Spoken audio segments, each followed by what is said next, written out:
really what I'm trying to point out in all of this is that to practice integrity, you have to actually puncture the culture that is drenched with the breach of it.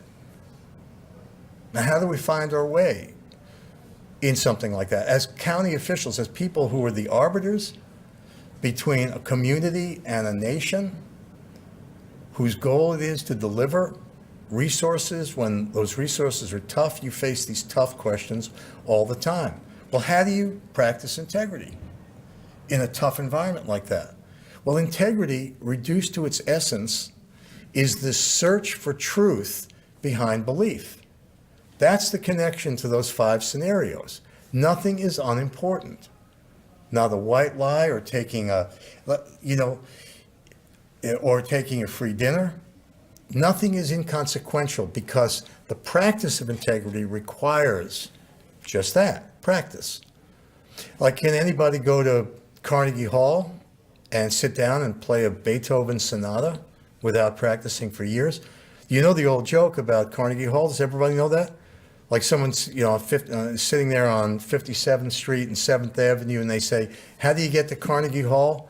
And the New Yorker says, "Practice." But it's true. How do you practice? How do you act with integrity? Practice. So let me try to wrap this up, and then we're going to have some fun with some questions. What's the most important thing? Think about this for a second. What is the most important thing that a citizen has to do in a democracy? Okay, vote. What else? Be true to themselves. Be true to themselves. It's very good. What else? Anything else? Stay informed. Stay informed. Okay, these are good answers. And voting, obviously, to vote, you need to stay informed and also to be true to yourself.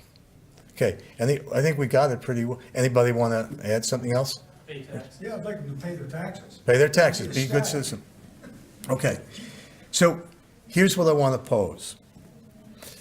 The hardest thing, I think, in a democracy, all those things you said, but I want to add something. You have to ask yourself, does a candidate invoke high-minded principles for the purpose of bringing us in to a community of values? Is the invocation of high-minded principles to get us to underscore, to commit to mutual well-being? Or is that candidate voicing these high-minded principles for the purpose of serving their own ego? Now, I'm not talking about Trump, okay? And I'm not even talking about politicians. The key question is, can you trust someone? Are they for us or are they for themselves?